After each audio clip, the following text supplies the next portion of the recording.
Welcome back to the Back Nine coverage of Round 2 of the 2020 Green Mountain Championships presented by Discraft, the world leader in disc sports. I'm Brian Earhart, again, joined here by Tristan Tanner, and the wind is ripping out here. Yeah, it's been, like we said, we're back on the Fox Run course, which brings in all these different new challenges, and the wind has been a major challenge today. It's been ripping up 15 to 20 at points, and the hardest holes have passed now, and we're into some more scoreable holes, but still very tricky with the wind. Yeah, and again, anyone who's a Patreon subscriber of Gatekeeper Media, thank you so much. We're going to continue to get better at all of our production, commentary. We're going to keep bringing you awesome disc golf content. We have Eagle McMahon, Calvin Heimburg, Terry Rothlisberger, and Jonathan Propalis. Terry and Jonathan are just having a rough time keeping the disc in bounds and playing this wind right now. Calvin is just maintaining, and Eagle is, I think, onto something special this round. You see James super hot after the first round and keeping a good lead here through the front nine. Hole number 10 feels like one of these easy ones that you have to get. It's a little chip left to right shot, but it's kind of interesting because if you come up short at all, you feel like you're way short, because with how the hill is, you can only see about the 10 feet short of the basket, so you really doubt yourself. And today we had a big left to right crosswind, and Eagle potentially playing it really well. Yeah, that's Great. about as good as you can get. It actually looks to have slightly calmed down out here, as Calvin's also lands nice and soft.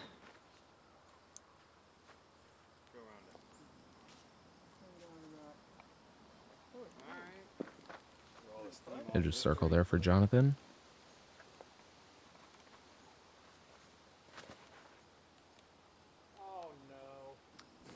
Terry sawed that off a little bit, but actually ended up in a pretty decent spot. Enough spike hyzer on it.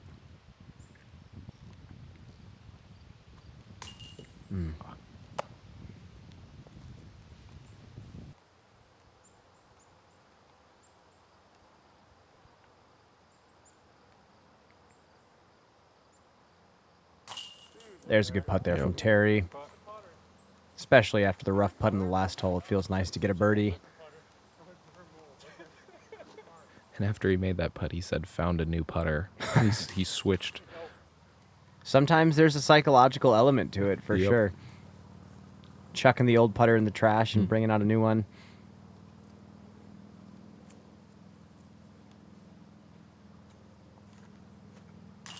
Calvin and Eagle both take birdies as well. And Jonathan will be tapping out the lone par in the card here.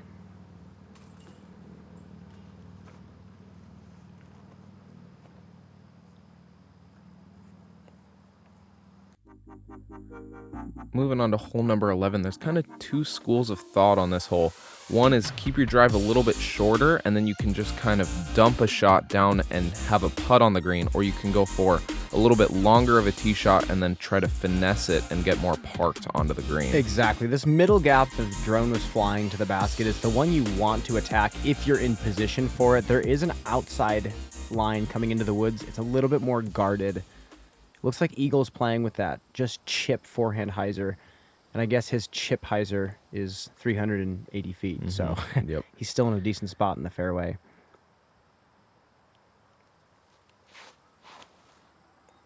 Calvin going for that more distance, but that needs to get down. There is OB on the left side. Not quite. He is far enough up there to potentially have one of those rhino shots to the green to save his par. Terry looks to be just going onyx off the tee here. A little faster fairway driver. Probably looking for that dumpy sidearm down into the green.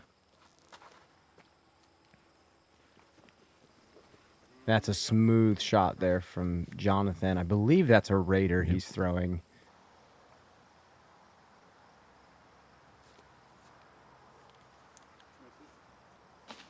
Eagle playing that left side, and he catches some trees. When you're playing that forehand shot, there are a lot of trees in play, so you're really just trying to get it in there somewhere, and you're going to be inside circle 2 at that point. This looks a little inside from Terry. Something to note, there is OB on the right side if you are just outside circle 1, right or deep. And there's a forehand from Jonathan. Yeah. Yeah, should be fine.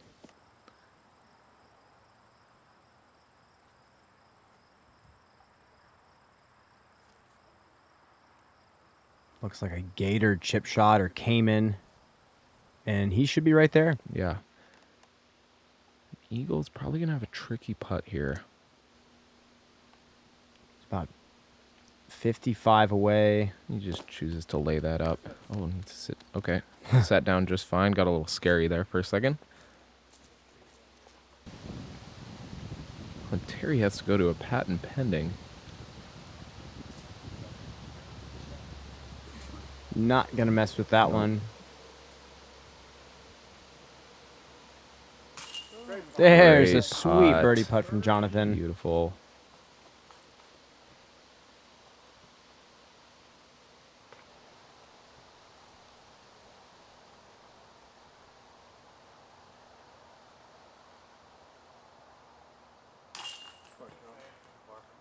Nice par save there from Calvin. And that's the benefit of going power on your tee shot. If you do go out of bounds, you have an easy up and down to get the par. Easier, I suppose. 3 pars and a birdie. And we will move into hole number 12, another placement-oriented par 4. The tee shot, you really want to get right where that person is throwing their second shot. You want to push just kind of a touch hyzer to this landing zone and then blast a second shot about 450 feet. And it's more the second shot you're trying to set yourself up for here. You don't need to do anything too crazy, as you can see Jonathan just throwing a nice simple hyzer. Maybe wanted to be a little deeper if he was going for the birdie. And this tee shot does play a little bit longer than the distance would be just because of the uphill nature moving right to left.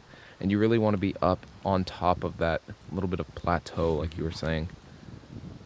After Eagle gets to a decent spot, Calvin's Eagle looks like it's in a decent position as well.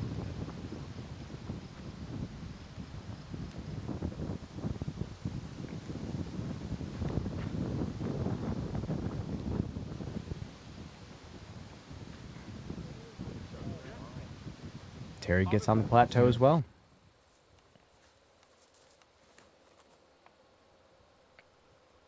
That's a big shot from Terry. Still might be a little short.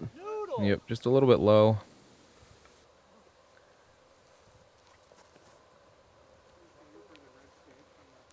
And if that keeps drifting, it's going to be decent. Yeah. Yep. About a 45-footer there for Jonathan. Calvin actually got left enough where he gets to throw hyzer second shot.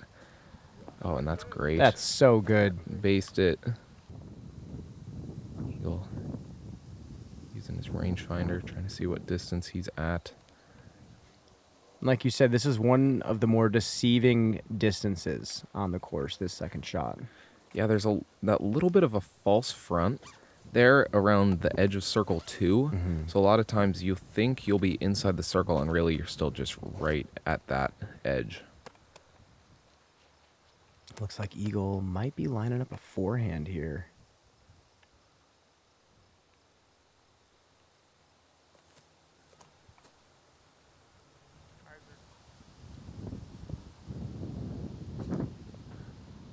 Great kick off those trees. Beautiful kick off the trees. It'll be about 25 from the basket.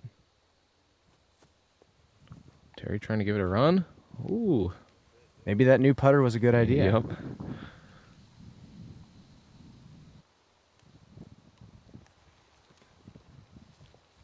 Smooth little jump putt there from Jonathan. Just missed low. And here's Eagle for birdie. Great birdie there. And he moves to 5 under. That is a very solid spot to be going into a stretch of very scoreable holes.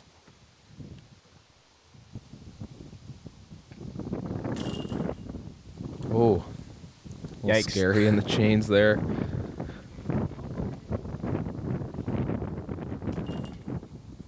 always nice to have a tap and birdie on this hole. Pretty great positioning on the tee shot for Calvin. That's really the name of the game on this hole. Yep.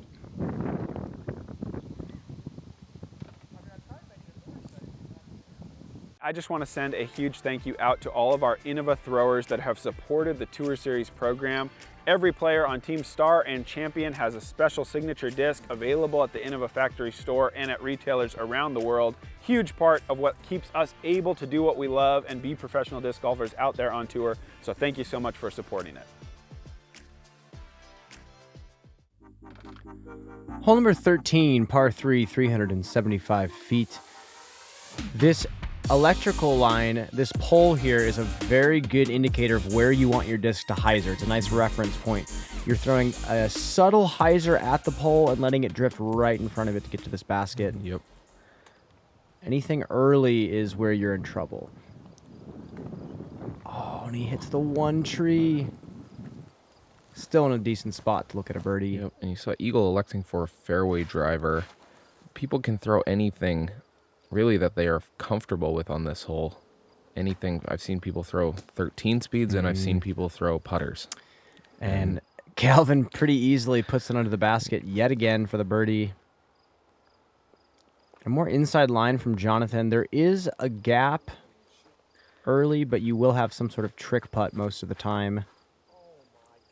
There you go, an Onyx. That looks pretty good. Yeah, he thinks he missed through it, but I think because he threw it a little bit more flat, it pushed forward to pretty solid positioning. He'll be happy with that one. Oh, Little framed up putt there. Here's Eagle from Circle's Edge for another birdie.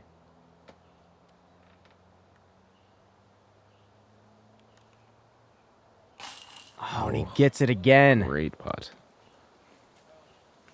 This is the part of the course that you can just hit the foot on the gas and just start rolling off birdies if you're on fire with hitting your gaps. Mm-hmm.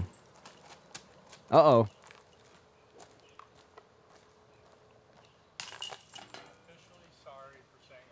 Another tap in birdie for Calvin. And Terry, after what he thought was a misthrow, waves at the camera in gratitude. Hole number 14 is an uphill par 3, only 345 feet, but plays quite a bit longer than that. You have this kind of front gap here that you can kind of try to play a Annie skip almost up to the basket, or there's a wider gap that leaves a little bit more open putts on the right side.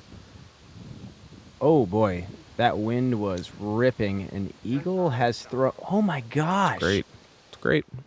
You saw how much the wind was affecting that shot. That was a fantastic read. And then you see Calvin taking that wider line. Uh-oh. Didn't No. quite push it far enough, but Okay. that'll be just fine. And that's what those guardian trees do. They'll kick the disc and it'll roll right out of bounds.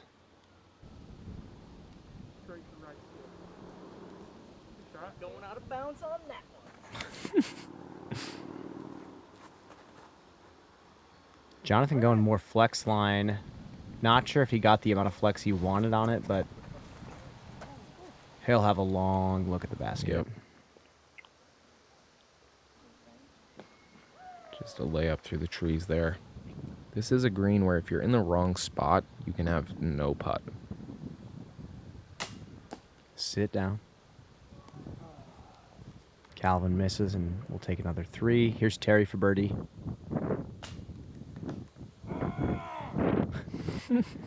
Looks like both of his putters need to go in timeout. Yep.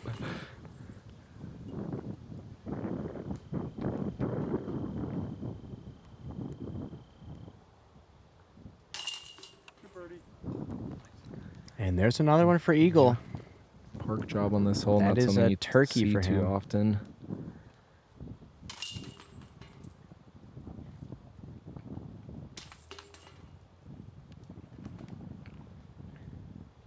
And we will move into hole number 15. This is one of the more tight wooded holes in the course. 325-foot par 3, dogleg right. And as you can see, it's a very specific dogleg. It funnels right about here. You're most of the time throwing some sort of skip sidearm, or rarely we see some nice turnover backhands, but it's very precise. Eagle's going with something overstable.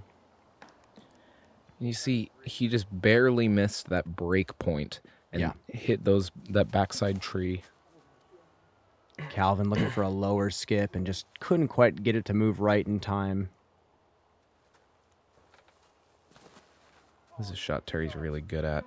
It's just a little high. And just didn't make the corner in time. I believe this is a Fortress. New gap. New gap. And wow, a great roll back to the fairway. Yeah, he'll have a nice straight look to the basket for a par.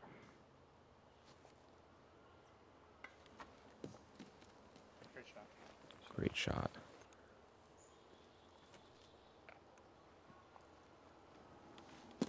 Ooh. Maybe a little saucy run there. Yep.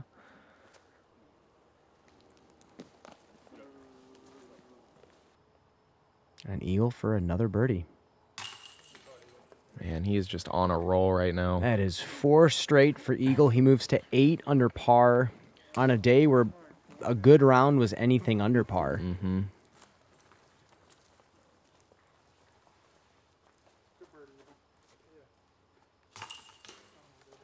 And that's going to be Jonathan's 4th straight par.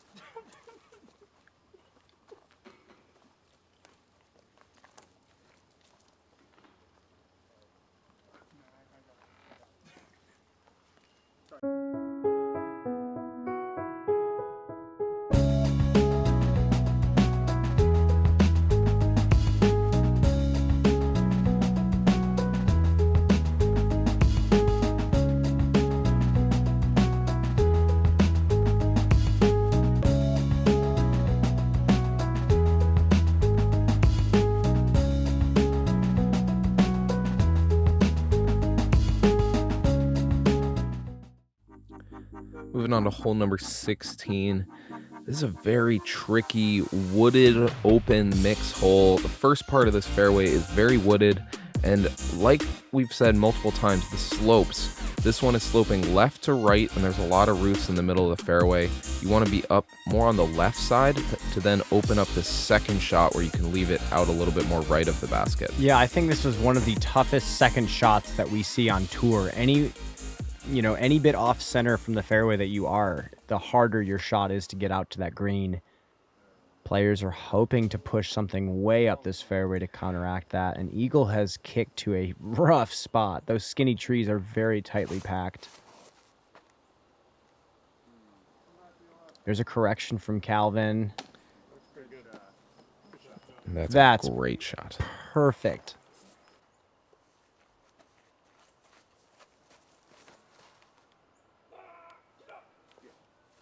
Terry almost getting the shot there. He'll still be in the middle, but his shot for a birdie might be gone. There's good height there from Jonathan. Nice little tick off that tree, too. Yep.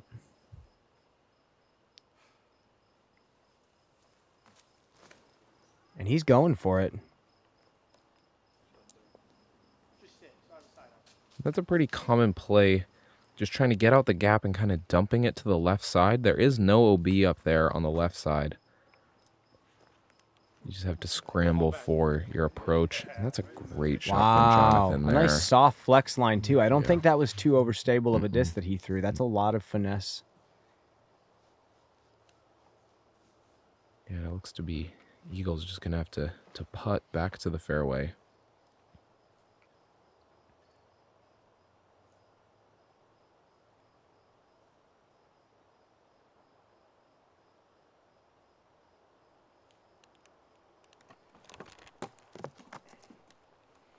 And that's scary. That's a very scary pitch out you have to make. He executed it very well. That looked to be MD3 once Wow. again. Oh And my gosh. That's a great execution to save par there. Especially with the footing he had. And Calvin, after one of the better drives I've seen in this hole. Gets to throw a slower disc up to the basket, and he's parked for Wow, birdie. that was amazing.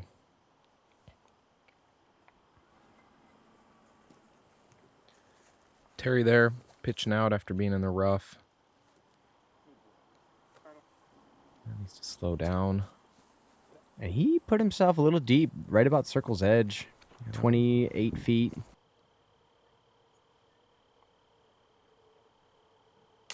It does not matter. Great comeback. Yeah, beautiful putt there.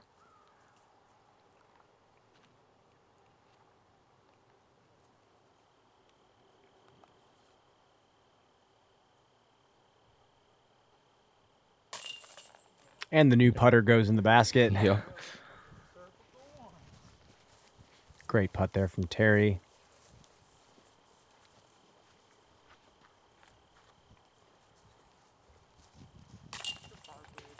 And Eagle with a textbook pitch out, up and down for a 4. Yeah, and pars are no joke on this hole. This hole did average 0.7 over par. So averaging almost bogey. Moving on to hole number 17. This one's a really tricky one. Another blind hole, and it makes almost a 90-degree turn to the left with a pretty steep drop-off as well. This is another one where you see players taking a lot of different shots, but mostly overstable fairway drivers are what we're going to see. And the thing about this shot is it feels like you're sawing off the hyzer. If it leaves your sight as it's hyzering, you know it's going to be a good shot. Eagle throwing a disc with a little more glide there. Spiked into about 25. Terry going a little wide. If it keeps gliding over, though, it's going to be great. Oh, beautiful shot. I think that was an onyx he threw, Yep. so it didn't spike as hard as the other two shots. Oh my goodness. And that looks pretty good. Yeah, he didn't seem too happy with it. Just maybe a little short out of his hand. Here's Jonathan from about 35 feet on the elevated basket. Yeah, and wind can come into play on this. Okay. Great putt. Wow. And as you can see, that flag was not blowing. He had a nice little lapse in the wind and was able to make a nice clean stroke. Nice putt there from Jonathan.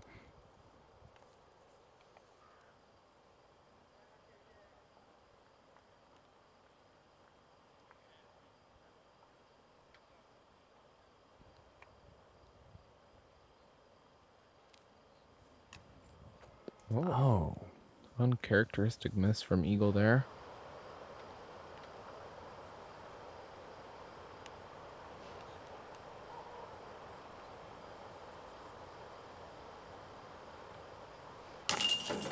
Good putt there from Calvin. Being on the bottom side of that hill with the elevated basket, it really feels like you're putting very, Like very straight up. uphill.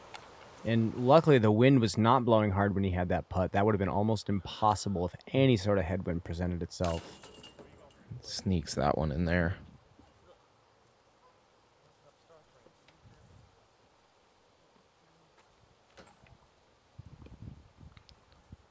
And Terry, after a great drive, has just a drop-in birdie here. And that's a good one to get. Moving on to hole number 18. One of the iconic hole 18s in our sport. OB left, OB right, funneling fairway, and then opens up right about here, forcing you to throw a beautiful downhill distance shot. And then we have a nice approach to this green with a backside slope to what else? OB. Yep. One of the more fun tee shots on tour. Yeah, and I think at this point in the round, the wind had actually calmed down a little bit from what we had earlier in the day. Calvin has ripped this drive. That's a great shot. Pure hyzer. Terry saws off a little bit, but it is coming in quick to the ground. Yep. He should be fine. And he's fine. Being on that left side does open up the left to right shot into the green. Jonathan's Raider has to come out of the flight quicker. Oh, and he just sneaks it in great. bounds. That's great positioning for the inside gap. And that looks like a wicked overstable disc from Eagle. That's got a spike. Oh, and he got that little patch of dirt there and got the skip out of bounds. He did get far enough to where he'll have a nice flick up and down for the par. Oh, come on. Come on, Terry. Sit down. Sit down. No way. Wow. Oh, what an Maybe it can come back. Oh, dang. What an unfortunate break for Terry. Second to last shot of the round, potentially, too.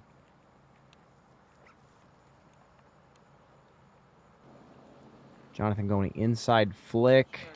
And you Great see, shot. he was right enough to then have that right side gap. Eagle just looks like a pitch shot, really. And that puts him to a pretty close enough spot to assume that his round is over there. Yep.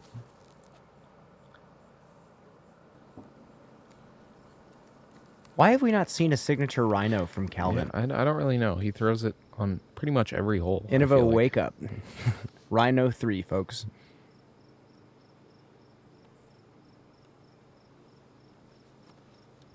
Oh, Yes, and Terry Terry. knew it right out of his hand. That's an awesome save, too. It's just a very big confidence boost to hit that type of putt after having a little bit of bad luck. Yeah. After the hyzer skip did something weird. He'll go into that final round, or third round, feeling good. Jonathan, birdie to finish, +3. A little bit of damage control there. Definitely.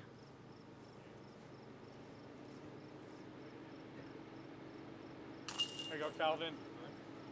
And that's a 7 down from Calvin Heimburg. Kind of a sneaky 7 down. We were paying more attention to Eagle, but Calvin's back stretch was great. Yeah, 6 down on the back 9. No joke. And then Eagle with a great round, 8 under par, with just the one double bogey. Double bogey on one of the easier holes in the course. I mean, we'll see what he does on round 4 at Fox Run. We move back to Brewster Ridge tomorrow, and we will see how these players do. A lot of times we have in the woods players get lucky or have some good kicks. They have to go back and prove it. So we will see you then. Make sure to subscribe to Gatekeeper Media. This has been a blast. Yeah, we love being at this place. Smuggler's Notch is amazing. Be sure to like and subscribe to Gatekeeper Media, and we'll see you in the next one. We will see you in the next one.